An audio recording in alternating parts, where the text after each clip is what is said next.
crisis along the border. Liz, back to you. Robert Gray, thank you so much. We had a huge drug bust this week in Philadelphia. 7 shipping containers, 33,000 pounds of cocaine, $1 billion worth in street value. Also, $1 million worth of meth found in suitcases in a Washington state forest near the Canadian border. Let's bring in California Congressman.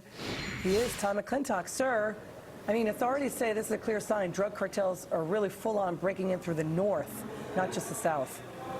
I think that's true, but obviously the southern border is in a crisis with the collapse of our ability to stop, well, now what's 144,000 illegal crossings this month alone.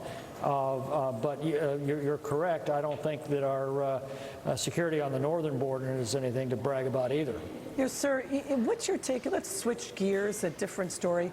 We have upstate New York clerks, administrative clerks. They're standing up and saying, you know, we're not going to follow this new New York State law. They are saying we're not going to give illegal immigrants driver's licenses. What's your take on that? Well, they're following federal law, which makes it illegal to hire an illegal immigrant, and yet one of the reasons they're giving for issuing driver's licenses, oh, well, they have to get to work. Well, it's illegal for them to get to work in this country. It's illegal for them to be here in the first place. Why we are rewarding illegal behavior is beyond me, but that's all the left has been doing. I am convinced they are absolutely devoted to an open borders policy. They might deny it, but everything that they are advocating is rewarding illegal immigration, making a mockery of the sovereignty of our nation's borders, and opening them up to the crisis that we're now facing. And I think the American people are going to have to decide whether they actually want to have a country or simply this vast international territory between Canada and Mexico, because we can't enforce our borders and our immigration laws. That's what we've become. Congressman, you're from the state of California, right?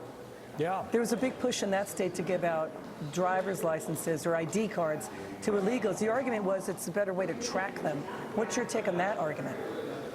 It's ridiculous, and what it's done is to encourage more and more illegal immigration. It's rewarded illegal immigrants who are here thumbing their noses at our nation's immigration laws. It has not improved public safety. And by the way, in the state of California, they're now automatically registering people who receive driver's licenses. They're supposed to make a distinction between legal and illegal immigrants, but they're not. And that's part of a big problem in California. Don't let that happen to the rest of the country. Congressman McClintock, thank you so much for joining us, sir. Come back soon. My pleasure. Thanks. Next up, we dig into